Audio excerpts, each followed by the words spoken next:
দুদিন হলো সুচিত্রাদির 100 বছর হলো। এটা বলতে আমার একটু মজাই লাগছে। তার কারণ হচ্ছে আমি সুচিত্রাদিকে প্রথম সামনাসামনি দেখি, অর্থাৎ তার গান শুনি সামনাসামনি, সেটা রবীন্দ্রনাথের 100 বছরে 1961 সালের কোনো একটা দিন। তারিখটা মনে নেই। আমার মনে আছে আমি তখন কোথায় গেলাম, বোধহয় কলকাতারই কোনো একটা অনুষ্ঠানে সুচিত্রাদি গাইলেন এবং আমি প্রথম ওনাকে সাক্ষাৎ দেখলাম। গাইলেন, অপূর্ব গাইলেন। তখন খুব রোগা ছিল, উনি বরাবরই রোগা, খুব সুন্দর মিষ্টি দেখতে ছিলেন সে সময়। আরও তরুণী ছিলেন, উনি বরাবরই তরুণী, ওনাকে কখনো বয়স হতে দেখিনি। বয়স এটা হয়েছে, চুলের বয়স হয়েছে। যাই হোক, তো সুচিত্রাদির গান শুনলাম রবীন্দ্রনাথের 100 বছরের। আর আজকে ওরই ছাত্রী, তার আমরা গান শুনবো ওর 100 বছরে।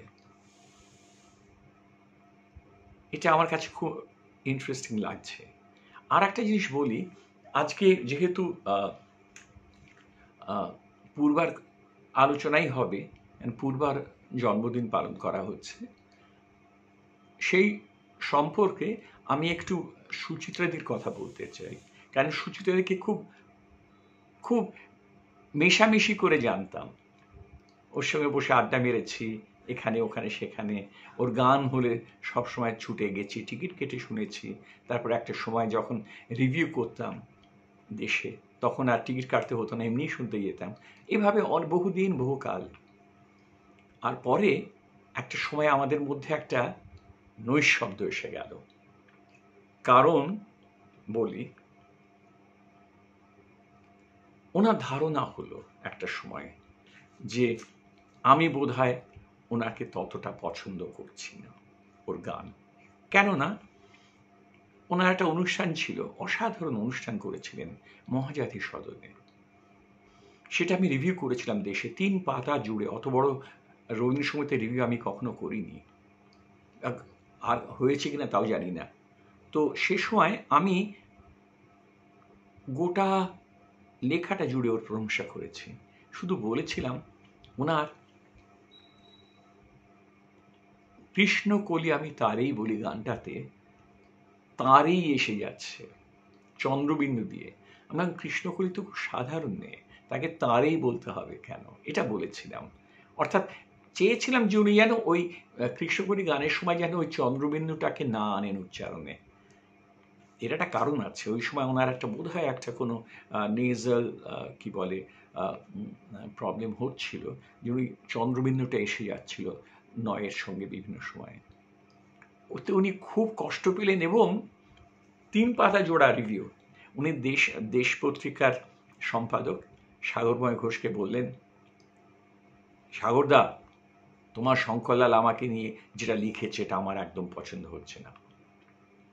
তখন বলে, পছন্দ না হওয়ার কারণটা কি? গোটা 3 পাতা জুড়ে তো তোমার প্রশংসা করেছে। বলে, ওই যে লিখেছে তারে, আমার কি উচ্চারণে এত দোষ?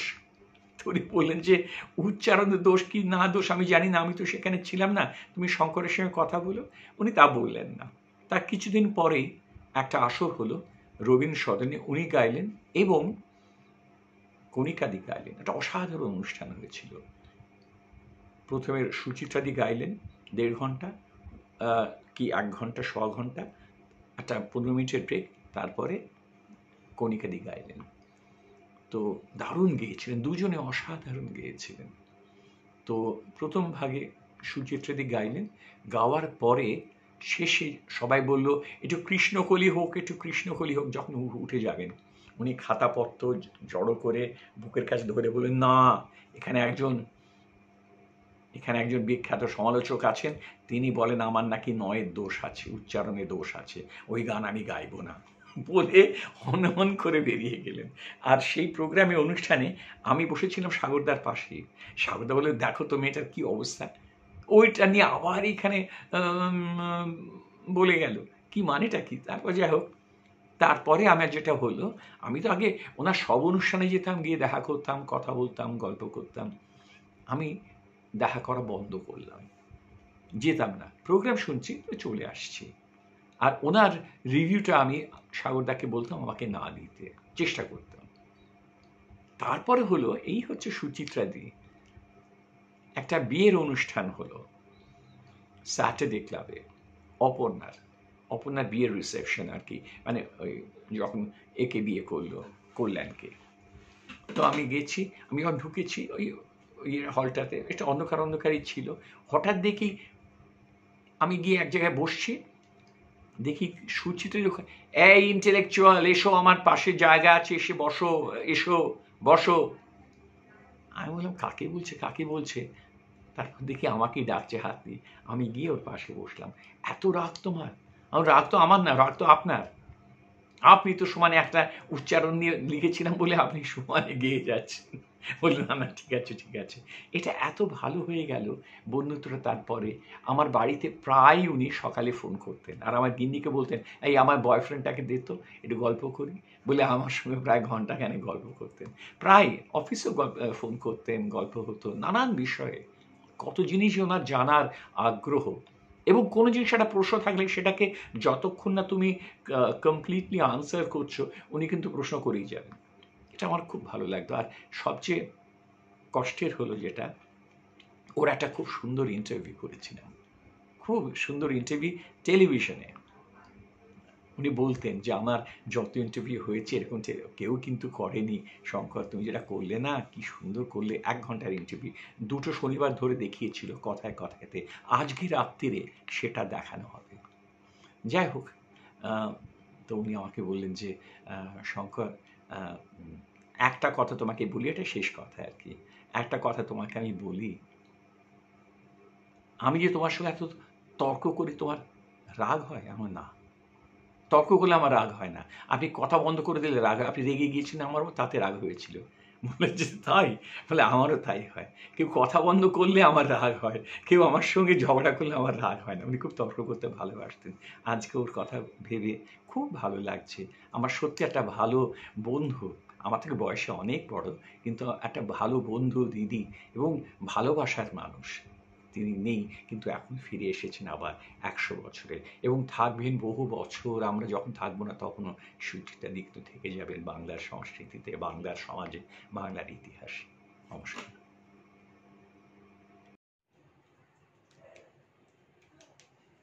নমস্কার।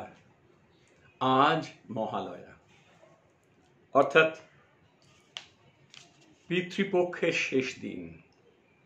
কাল থেকে দেবী পক্ষ, অর্থাৎ পিতৃপুরুষরা স্বর্গের দিকে চলে আসছেন। দেবী মাতা দুর্গা কাল আসছেন এই মর্তভূমিতে, এই আমাদের মধ্যে। মহালয়ার একটা অদ্ভুত গুরুত্ব আমাদের জীবনে। এই দিনটায় সব আমরা পিতৃপুরুষদের স্মরণ করি, অর্থাৎ আমাদের পিতৃপুরুষ বলতে আমাদের অতীতের সমস্ত প্রজন্মকে আমরা স্মরণ করি। যাদের মনে রাখি তারা তো থাকেনি, বাবা, কাকা, জ্যাঠা, খুড়ো, ঠাকুরদা ইত্যাদি। কিন্তু এই সঙ্গে আমি এটাও বলবো, মহালয়াতে যখন স্মরণ করেছি বাবাকে, বা তার আগে বাবার সঙ্গে কাকার সঙ্গে গিয়ে তাদের পিতৃপুরুষকে তারা স্মরণ করেছেন, আমি জলে দাঁড়িয়ে, গঙ্গায় দাঁড়িয়ে তাদের সঙ্গে গলা মিলিয়েছি। আমরা কিন্তু একটা বিরাট সমাজের অঙ্গ হয়েছিলাম এবং এখনো আছি। এখন হয়তো সেভাবে আর গঙ্গায় গিয়ে স্নান করে, গঙ্গায় গিয়ে তর্পণ করে তাদের স্মরণ করা হয় না। কিন্তু ছেলেবেলা থেকে যখন প্রথম আমার পৈতে হলো, তখন যে মন্ত্র দিয়ে আমাদের স্মরণ করতে হয়েছিল জীবনকে, অর্থাৎ সূর্যকে দিয়ে, সেই মন্ত্রটা এখনো কানে বাজে যখনই ভোর হয়। কখনো কখনো স্নান করার সময় মনে আসে, মনে মনে বলিও।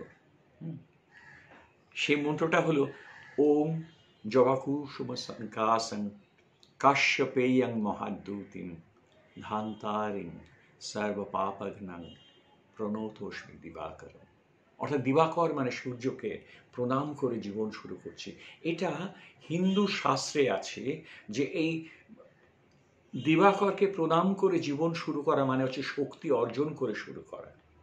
এটা আবার আমরা পিতৃপুরুষকে স্মরণ করার সময়ও বলি। পিতৃপুরুষকে স্মরণ করার সময় আমরা পৈতে যেটা থাকে গলায়, যারা ব্রাহ্মণ বা যাদের থাকে না তারাও জলে যখন দাঁড়িয়ে প্রণাম করেন ঈশ্বরকে, দেবাদিদেবকে, সমস্ত দেবকুলকে এবং পিতৃপুরুষদের, তখন একটা অদ্ভুত মন্ত্র আছে, ওম ভূর্ভুবস্স্ব ভূর্ভুবস্স্ব তৎসবিতুর্বরেণ্যম ভর্গদেবস্য ধীমহি ধিয়ো প্রচোদয়াৎ। এটা একটা মঙ্গল মন্ত্র, সূর্য মন্ত্র, কিন্তু এটা আহ্নিক করার মন্ত্র। এটা পৈতে ধারণ করার পরে বলতে হয় ওম ভূর্ভুবস্স্ব তৎসবিতুর্বরেণ্যম ভর্গদেবস্য ধীমহি ধিয়ো প্রচোদয়াৎ। তো আমার মনে পড়ে ওই 5-এর দশকের গোড়াতে, খুব ছোট ছিলাম, বাবা, কাকা, মা, আমরা সবাই ভাই বোনেরা গাড়ি করে যেতাম বাবুঘাটে। কি সুন্দর বাবুঘাট ছিল তখন। এখন আফসোস হয় ওখান দিয়ে গেলে সেই চেহারাটা বাবুঘাটের নেই। সেই অপূর্ব একটা বিমুগ্ধ চোখে দেখতাম সবাই নামছে লাল গামছা পরে, কেউ ধুতি পরে। আমাকে একটা ছোটোখাটো গামছা জড়িয়ে দেওয়া হতো, নামতাম, গিয়ে তারপর মন্ত্রগুলো বাবারাই বলতেন, আমি শুনতাম। পরে যখন বড় হয়েছি তখন আমিও বলতাম। সেই সময়টা মনে হতো কলকাতা যেন দেবভূমি একেবারে। কি অপূর্ব, লাইন দিয়ে লোকে যাচ্ছে, গাড়ির পর গাড়ি। তখনকার দিনে যারা গাড়ি রাখতেন বা যাদের গাড়ি ছিল, এরকম 20-30টা গাড়ি ওখানে দাঁড়িয়ে থাকতো। তারপর অনেক মানুষকে আসতে দেখতাম, তারা সত্যি তর্পণ করতেই আসতেন। তর্পণের একটা ভঙ্গি আছে, তর্পণের একটা শাস্ত্র আছে, তর্পণের একটা বলা যেতে পারে প্রেমের অভিব্যক্তি আছে। আমরা পিতৃপুরুষকে ভালোবাসি সেই দিন, তাদের স্মরণ শুধু করি না, তাদের ভালোবাসা দিয়ে প্রণাম করি, তাদের জড়িয়ে ধরি। তারা আমাদের পাশাপাশি আছেন। এই এখন আমি কথা বলছি, আমার পাশেও তাদের উপস্থিতি আছে, তারা হয়তো আমাকে ছুঁয়েই আছেন। এবং এটা মনে হয় মাঝে মাঝে যে এই ধারা যেন কখনো ক্ষতিগ্রস্ত না হয়। এই তর্পণ, এই মহালয়া, এর মধ্যে দিয়েই তো আমাদের পুজোর উদ্বোধন। আজকে এই পূজা অর্চনা হয়ে যাওয়ার পরে আমরা তৈরি হব কালকে দেবীকে বাড়িতে নিয়ে আসতে। মাকে নিয়ে আসছে, তারপরে বাবাকে, পিতাকে তো আর বিদায় দিচ্ছে না, তার উপরেই আছেন। আর একটা কথা বলি, ভালো লাগার কথা, সেটা হলো মহালয়া কথাটা যদি আমরা একটু ভেঙে দেখি, মহ আলয়, বিরাট ভূমি, বিরাট স্থান থাকার, সেখানে সব মানুষের স্থান আছে। সেখানে আমরা যারা জীবিত আছি তাদের জায়গা আছে, যারা চলে গেছেন তাদেরও জায়গা আছে। অর্থাৎ বিশ্বব্রহ্মাণ্ড, স্পেস, কসমস, মহালয়, বিশাল গৃহ। আর সেইখানে আমরা তাদেরকে তর্পণ করছি, তাদেরকে ডাকছি, তারা আছেন, তারা এসেছেন। আমরা তাদের প্রণাম করে জীবনটাকে একটু ধন্য করছি। নমস্কার।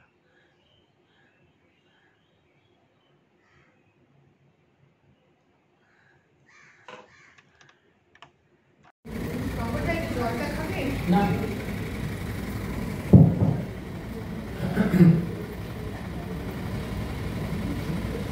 একটা ছোট্ট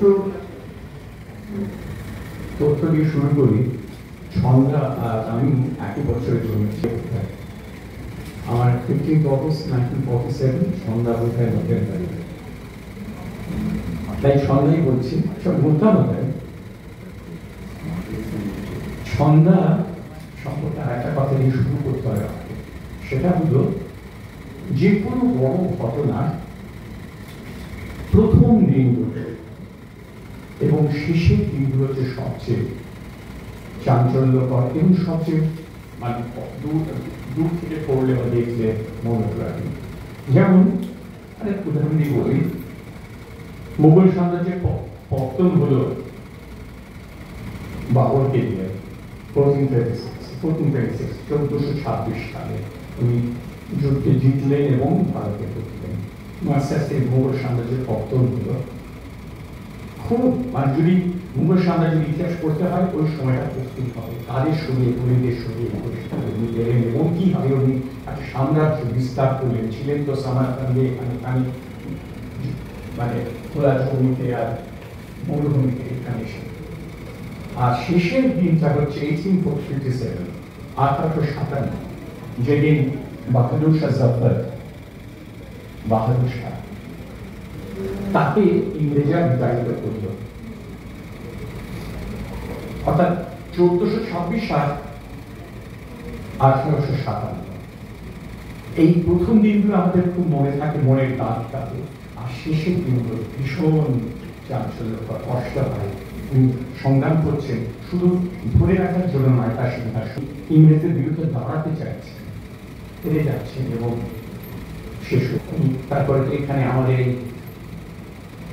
এই গঙ্গা নদীর উপর দিয়ে নৌকো করে উনি চলে গেলেন বর্মাতে, যেখানে ওনার শেষ নিঃশ্বাস ত্যাগ করতে হতো।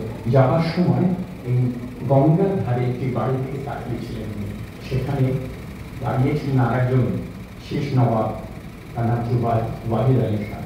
তিনি লখনৌ থেকে চলে সেইখানে নতুন লখনৌ গড়েছিলেন আমাদের কলকাতার পাশে।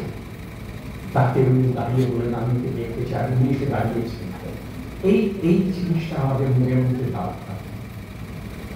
দূরদর্শনের ইতিহাস সেখানে শুরু হচ্ছে আমাদের বাংলা দূরদর্শনের। তার সঙ্গে যারা সম্পৃক্ত ছিল তাদের কিন্তু জীবন অন্যরকম। আমি আজকে গিয়ে বলছিলাম যে তোমাদের টেলিপ্রম্পটার কবে এসছে। ও বললো আমি যখন খবর পড়তে শুরু করেছি তখন টেলিপ্রম্পটার ছিল না, অর্থাৎ কাগজ দেখে পড়তে হতো।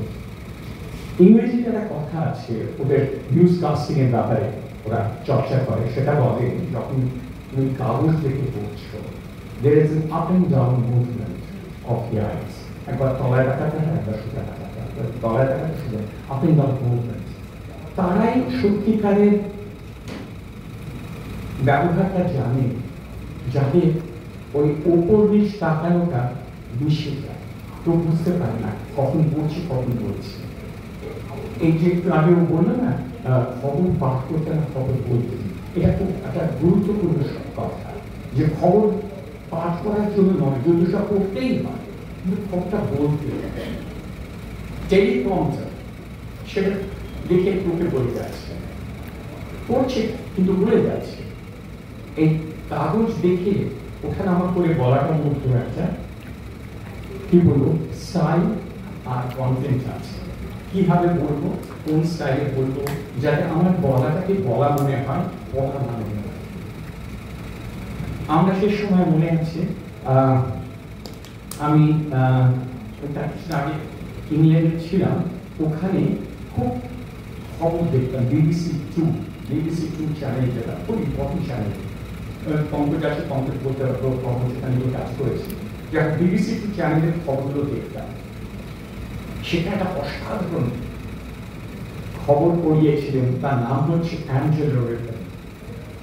Angelo Ripon was almost the archetypal newscaster, news reader বলছি, নিউজকাস্টার বলছি। খবরটাকে যে প্রক্ষেপণ করছে, পড়লে তারা নিউজ রিডিং হচ্ছে, প্রক্ষেপণ করছে, যার জন্য এই শব্দটাই ব্যবহার করে নিউজকাস্টার। ইয়ে করছে, ছুড়ে দিচ্ছে, কিন্তু ছুড়ে দিচ্ছে এমন একটা, সে আমরা এখানে আলোচনা করবো তখন যিনি ওখানে খবর পড়ে বলে আমি ওকে বলতাম অ্যাঞ্জেলো রিপন হচ্ছে গিয়ে দি আলটিমেট in newscasting। কেন? তার দুটো জিনিস। BBC 2 তার অদ্ভুত পাউচ ছিল, একটা মুখটা এমন সুন্দর করে ঘুরিয়ে একটা হাসি দিতে, হাসি কিন্তু you were not supposed to smile on screen।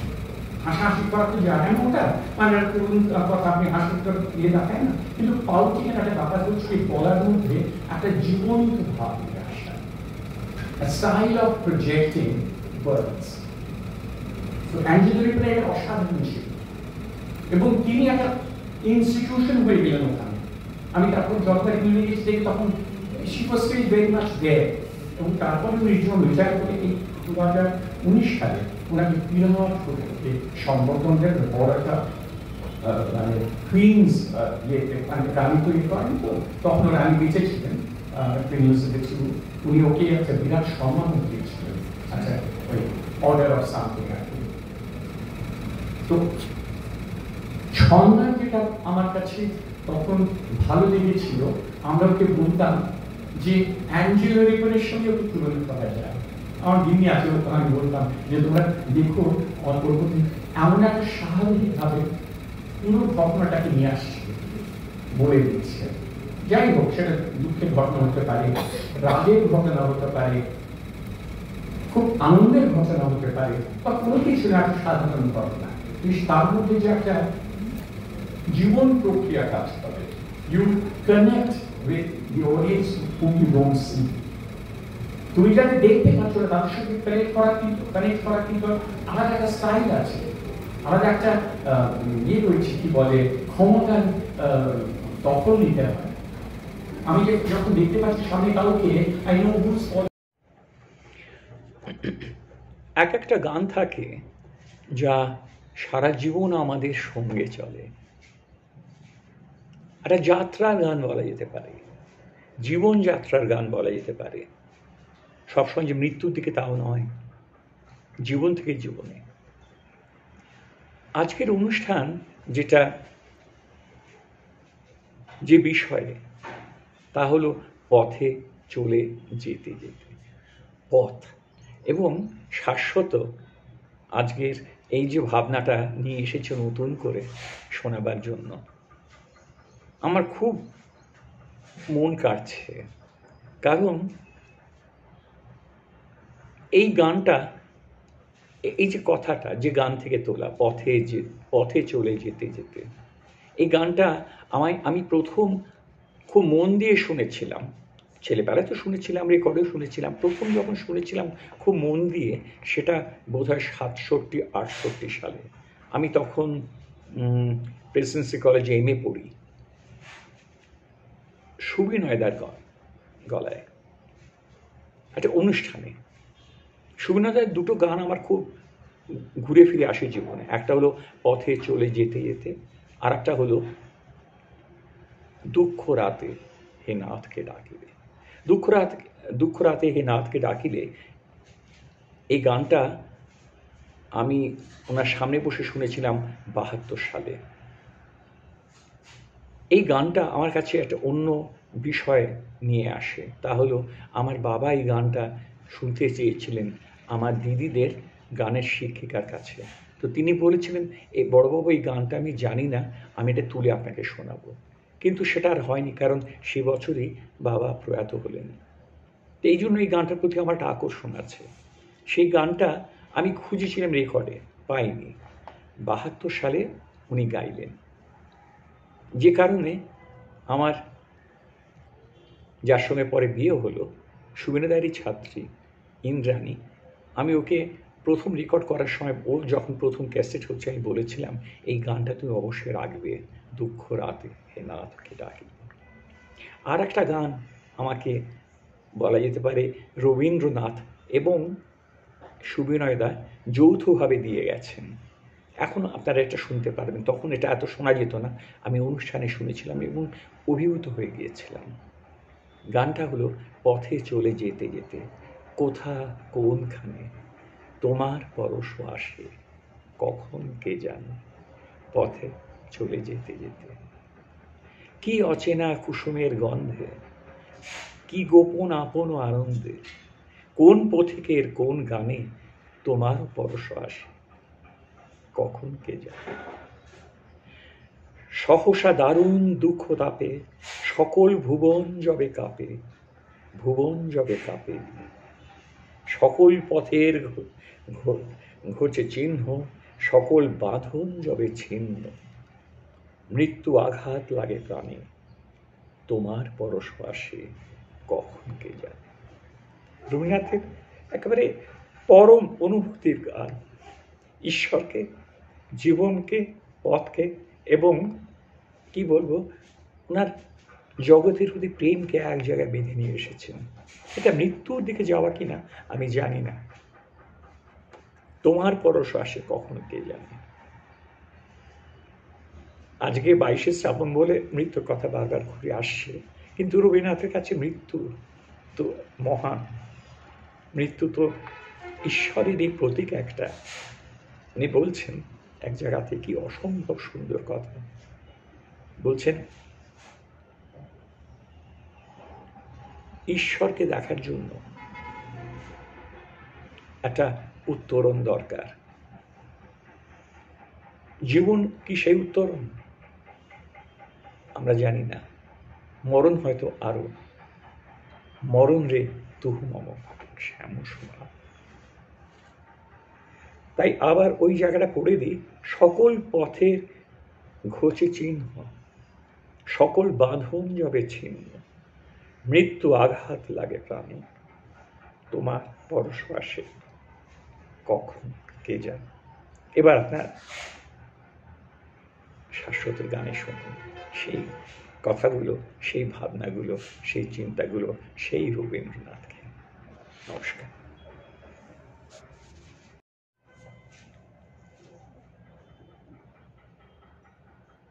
22শে শ্রাবণ, এই তারিখটা কেন জানি না আমার কাছে আরো বেশি ভাবনার এবং অনুভূতির হয় 25শে বৈশাখের থেকে। লোকে বলতে পারে ওই দিন তো কবি চলে গেলেন, কিন্তু 22শে শ্রাবণে আমরা পূর্ণ মানুষটাকে দেখছি। পূর্ণ মানুষ কি সুন্দর করে জীবনটা গুছিয়ে, এবং শেষ বয়সে বলা যেতে পারে সারা জীবন ধরে কিরকম প্রেমে পড়ে আছেন মৃত্যুর কথা বলতে উনি ভালোবাসতেন, এতবার এত রকমই মৃত্যুর কথা বলেছেন, এই কল্পনা করা যায় না। ওনার শেষ ইচ্ছে যেটা ছিল সেটাও কিন্তু মৃত্যুর আকাঙ্ক্ষা থেকে বেরিয়ে এসেছে। যেমন বলছেন যে আমার খুব ইচ্ছে করে আমি যেন শান্তিনিকেতনে আমার শিশুদের সঙ্গে থেকে মুক্ত আকাশের নিচে প্রকৃতির মধ্যে দেহ রক্ষা করতে পারি। উনি চাননি কলকাতায় যে জয় কবি, জয় রবীন্দ্রনাথ ইত্যাদি ইত্যাদি, বন্দে মাতরম সব বলে ওনাকে বিশাল জনসমষ্টি একসঙ্গে নিয়ে যাবে দাহ করতে, সেটা ওনার পছন্দের ছিল না। উনি চেয়েছিলেন একটা অত্যন্ত সরল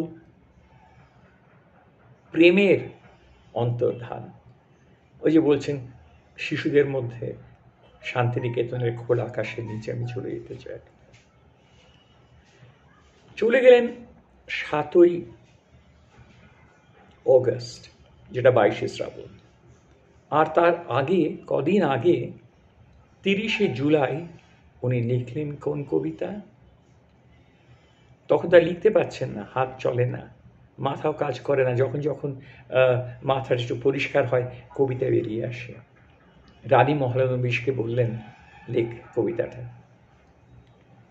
তোমার সৃষ্টির পথ রেখেছ আকীর্ণ করি, ছলনার জালে হে ছলনা। কি অপূর্ব ওনার শেষ লেখা বলে যে কবিতা গুচ্ছ, শেষের দিনের সে সমস্ত কবিতা এত আধুনিক, এত গভীর, যে ওইগুলো পড়বার সময় একটা পূর্ণ রবীন্দ্রনাথকে ধরা যায়। আমার ভীষণ প্রিয় ওনার শেষ লেখাগুলো। আমি এটা কিন্তু কোনো অলংকার হিসেবে বলছি না যে 22শে শ্রাবণ আমার কাছে প্রিয়, এটা একবার মনের ভাবনা থেকে বলছি। আর যেটা আমাকে কষ্ট দেয় ওনার জীবনের, মানে শুরু থেকে শেষ অবধি যতবার পড়েছি, যেখানে যেখানে যা যা পড়েছি এবং পড়ে পড়ে মানুষটাকে দেখবার চেষ্টা করেছি, কিন্তু এই শেষ কটা বছরে যে একটা নতুন রবীন্দ্রনাথ আমি খুঁজে পাই। তীব্র কষ্ট গেছে সারা জীবন, কন্যা মারা যাচ্ছে, স্ত্রী মারা যাচ্ছেন, পিতার বিয়োগ যন্ত্রণা, ওনার অত্যন্ত প্রিয় সন্তান সোমেন্দ্র মারা যাচ্ছে 7 বছর বয়সে। উনি কিন্তু কোনো দুঃখের গান লিখছেন না, কোনো দুঃখের গান লিখছেন না, উনি সহ্য করছেন। আর যখন 1910 সালে বড় ছেলের বিবাহ হচ্ছে, তখন উনি আবার ফিরে আসছেন কবিতা ও গানে এবং আনন্দের গানে। যাই হোক, যেটা বলবো সময় সংক্ষেপ করে, সেটা হলো রবীন্দ্রনাথের চলে যাওয়াটা একেবারে ওনার আঁকা ছবির মতন, চোখের জল দিয়ে করা। উনি এক জায়গায় বলছেন, সূর্য ডুবে গেলে আমরা আলো দেখতে পাই না বলে চোখের জল ফেলি। দরকার নেই সেই চোখের জল, কারণ সেই চোখের জলের জন্য তুমি রাতের তারা দেখতে পাচ্ছ না। রাতের তারা তো দেখতে হবে, সূর্য দেখলে তো হবে না।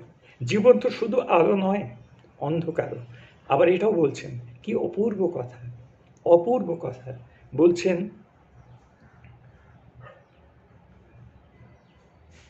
আমরা যা সত্য বলে মনে করি তাকে ধারণ করার জন্য বেদনা দরকার।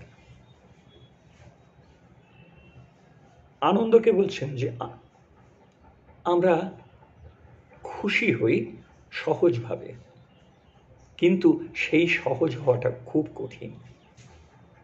অর্থাৎ যে সহজ সুখের কথা আমরা সারাক্ষণ ভাবি, চিন্তা করি, সেই সহজতা খুব কঠিন বস্তু। উনি জীবনের সমস্ত অনুভূতি, অনুভব এবং শিক্ষা দীক্ষা ভাবনা থেকে সেই জীবনটা রচনা করেছেন বলে আমার মনে হয়। আজ 7ই অগস্ট, 22শে শ্রাবণ, সে প্রিয় কবির বিয়োগ যন্ত্রণা বলবো না, তার এক নতুন মূর্তিকে সম্মান জানিয়ে কথা শেষ করছি। নমস্কার।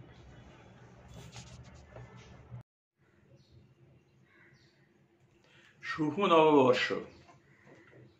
সবাইকে নতুন বছরের সমস্ত শুভেচ্ছা জানিয়ে আজ একটা অদ্ভুত অনুষ্ঠানে আসছি। অদ্ভুত মানে সবাই জানেন বাংলা নববর্ষের অনুষ্ঠান আর অদ্ভুত হবে কেন? অদ্ভুত এই কারণে যে প্রথম আলোর চরণধ্বনি এই নাম শাশ্বত রেখেছে অপার বাংলার আজকের এই অনুষ্ঠানের। এই পংক্তি রবি ঠাকুরের থেকে নেওয়া। আমাদের বাংলা ও বাঙালির হয়ে যা কিছু বলা রবি ঠাকুর সব বলে রেখেছে, আমাদের নতুন করে কিছু বলার নেই। সত্যি কথা, গানে বলুন, কথায় বলুন, ভাবে বলুন, চিন্তায় বলুন, সব রকম কিছু উনি সাজিয়ে রেখেছেন। আর ইংরেজিতে যেমন বলে, if winter comes can spring be far behind, ঠিক সেরকমই পয়লা বৈশাখ এলে কি 25শে বৈশাখ খুব দূরে থাকে। কাজে এটা একটা রবীন্দ্রনাথেরই একটা আবহ তৈরি হচ্ছে ক্রমশ পয়লা বৈশাখ থেকে। তবে আজকের পয়লা বৈশাখে আমার একটু অন্য সুরে, ভিন্ন সুরে কথা বলতে হবে। সেটা কি? প্রথমত, ভয়ানক গরম গেল এবারের গ্রীষ্মকাল আসার আগেই। তাড়াতাড়ি বসন্তকে বিদায় করে 35-36 ডিগ্রি গরম বাঙালিকে একেবারে হেনস্থা করেছে। এই কদিন হলো একটু বৃষ্টি বাদলা হয়ে একটু কমে এসেছে গরমটা, কিন্তু এরকম গরম কিন্তু আমরা আগে কখনো দেখিনি। বসন্তের শেষে বসন্তের গান হচ্ছে, অথচ গরমে আমরা হাঁসফাঁস করছি। আর একটা কথা বলতে ইচ্ছে করছে, না বললেই নয়, সেটা হলো এই ভোট, এটা নাকি ভোট উৎসব। ভোট উৎসব না ভোট অত্যাচার আমি জানি না, কারণ সারাক্ষণ কানের কাছে ক্যাচর ম্যাচর করে কি যে চলছে সারা দিন, সারা দুপুর, সারা রাত, ভগবান জানে। টিভি খুললেই কেউ না কেউ বক্তব্য রাখছেন। কি হচ্ছে দেশটার আমি জানি না, কিন্তু নানা দলের নানা বক্তব্য শুনতে শুনতে ক্লান্ত হয়ে যাচ্ছি। আর এবারের ভোটটায় এনে রাখা হলো একেবারে আমাদের পয়লা বৈশাখের দোরগোড়ায়। 14 তারিখে আমাদের পয়লা বৈশাখ এপ্রিলে, আর 19 তারিখে শুরু হচ্ছে আমাদের ভোট। সেটা আবার চলবে 8 দফায়, মানে সেই জুন পর্যন্ত, 3রা জুন পর্যন্ত। এবার ভাবুন, এই এতকাল ধরে আমাদের ভোট ভোট ভোট ভোট করে চলতে হবে। ভোট মানে কিন্তু একটা উষ্ণতা, গরম, ভীষণ গরম।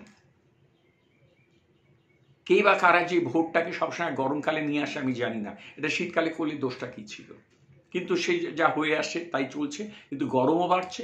আর তার চেয়েও বড় কথা হচ্ছে, আগে এত লাউড স্পিকার, এত টেলিভিশন, এত খবরের কাগজের খবরাখবর ইত্যাদি ইত্যাদি, আর রাস্তায় মিছিল করে করে হই হই করে যাওয়া আর বকবক করা, আগে এত রকম ছিল না। আমরাও অনেক ভোট দেখেছি, প্রচুর ভোট দেখেছি, এরকম নাস্তানুবোধ কখনো হয়নি। যাকে সেটা বলি বা কি হবে, আমাদের তো গণতন্ত্র, আমাদের তো নির্বাচন করি, মানুষকে দাঁড় করাতে হবে, মজা হয়। আগে আমরা রাজনীতিক বলতে একটা বিশেষ ধরনের মানুষ বুঝতাম, যারা কাজ করার জন্য জীবনটা নিয়োগ করেছেন, শিক্ষিত, ভদ্র এবং মানুষের সঙ্গে সংযোগ রক্ষাকারী মানুষ। এখন তো নানান দিক থেকে কে আসছে আর কে যাচ্ছে, কোনো শেষ নেই তার। যাই হোক, এই নববর্ষকে তারাও গরম করছে, কিন্তু নববর্ষের একটা মধুর জিনিস আছে। সেটা হলো, আমি ছেলেবেলায় কথাই বলছি, নববর্ষে নতুন জামা কাপড় হতো। আমার কাকার কথা মনে পড়ে। কাকা আমাকে ওই আমাদের গোটা পাড়াতে যত যত দোকানে উনি কেনাকাটা করতেন, বা যারা আমাদের জিনিস পৌঁছে দিত তাদের ওখানে যেতেন, বাকি বকেয়া মেটাতেন। এবং তিনি আর সঙ্গে সঙ্গে তারা আমাদের হাতে মিষ্টি, নানান রকমের খাবার টাবার দিত। আর সবচেয়ে মজার হচ্ছে, তখনকার দিনে কি সুন্দর শরবত তৈরি হতো। এখনকার শরবত খেলে পেট খারাপ হয়, কি সুন্দর শরবত হতো। আমার ওই শরবতটাই সবচেয়ে ভালো লাগতো। একটা হয়তো সন্দেশ খেতাম, কিন্তু 10টা দোকানের শরবত খেতে খেতে খেতে সারা রাস্তা পার হতাম। আমার কাকা বলেছিলেন ওদেরকে, তো বলে যে এই খোকা মিষ্টি খাচ্ছে না কেন? বলে মিষ্টি মিষ্টি খেতে হবে না, ওর নববর্ষ হচ্ছে নিউ ইয়ার্স। আমি তখন ইংরেজি স্কুলে পড়ি, বাংলা খুব একটা বেশি জানি না, চর্চাও করি না। বলছে ওর নিউ ইয়ার হচ্ছে ওকে আমি এখন পরিচিত করছি আমাদের নববর্ষের সঙ্গে। যাই হোক, এটা একটা মজার জিনিস ছিল। আর একটা জিনিস আমার মনে আছে খুব সুন্দর, কালীঘাটে আমরা বাড়ি থেকে যাওয়া হতো পুজোতে, সেটা বাবার সময় যাওয়া হতো, এবং সেখানে পুজো দেখা হতো। আর সেইখানে পুজোর পরে আমরা ওখান থেকে ভোগ নিয়ে আসতাম, ইত্যাদি ইত্যাদি ইত্যাদি। সেখানে জীবনে আমি প্রথম পাঠা বলি দেখি, খুব শিউরে উঠেছিলাম। বাচ্চা তো তখন মজা লেগেছিল, বাবারে বাবা, কিন্তু শিউরে উঠেছিলাম। এসে বাবা বাড়িতে বসে দেখলাম ইজি চেয়ারে ওনার বই পড়ছেন। বইটা আমার এখন মনে আছে, লজ অফ ইংল্যান্ড, হ্যালেডের।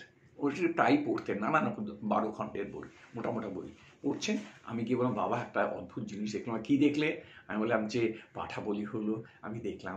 না না না না না, আমাকে আর বলবে না, আর বলবে না। অর্থাৎ বাবা প্রায় সে রামকৃষ্ণদেবের মতন, উনি এই কাটাকাটি, এই সমস্ত রক্তারক্তি জিনিসটা একদম পছন্দ করতেন না।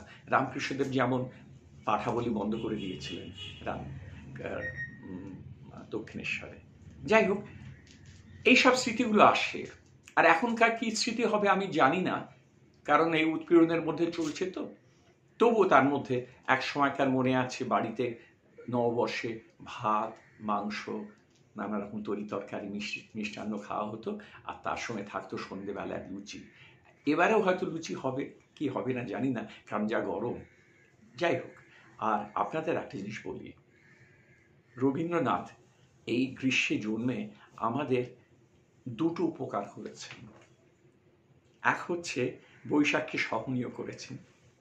ওর গান গেয়ে, ওর কথা ভেবে, ওর কথা আলোচনা করে আমরা বৈশাখকে সহ্য করি, এই গরমটাকে। আর 25শে বৈশাখ এলে তাতে নানান দিক থেকে আমাদের জীবন ভরে যায়। আর একটা জিনিস বলবো, যে বৈশাখের পর আসে জ্যৈষ্ঠ, এবং জ্যৈষ্ঠতে আমাদের জীবনে এলেন কাজী নজরুল ইসলাম। এই দুটি মানুষ হিন্দু ও মুসলমান বাঙালিকে গেঁথে রেখেছে। এতেই আমাদের থাকতে হবে। আমাদের সমস্ত সম্প্রীতি, সমস্ত সৌহার্দ্য, সমস্ত ধর্মনিরপেক্ষতাকে নিয়ে আমাদের বাঁচতে হবে। নববর্ষ আপনারা অনেকেই জানেন ইতিহাসগতভাবে আকবরের আমল থেকে, তখন এই আকবরী আমলের সময় এই আমাদের অর্থনীতির সমস্ত হিসেবপত্র গড়া হতো, এবং যার জন্য এই নতুন বছরটা গড়া হয়েছিল নববর্ষ। আবার শাশ্বতর কথায় ফিরে যাব। এত সুন্দর করে রবীন্দ্রনাথকে ফিরিয়ে আনছে আমাদের জীবনে, গানে, কথায়, ভাবনায়, চিন্তায়, তার সঙ্গে নববর্ষ। এবং এবারে আমার গিন্নি ইন্দ্রাণী গান গেয়েছে এই আজকের এই অনুষ্ঠানের জন্য, আপনারা শুনবেন।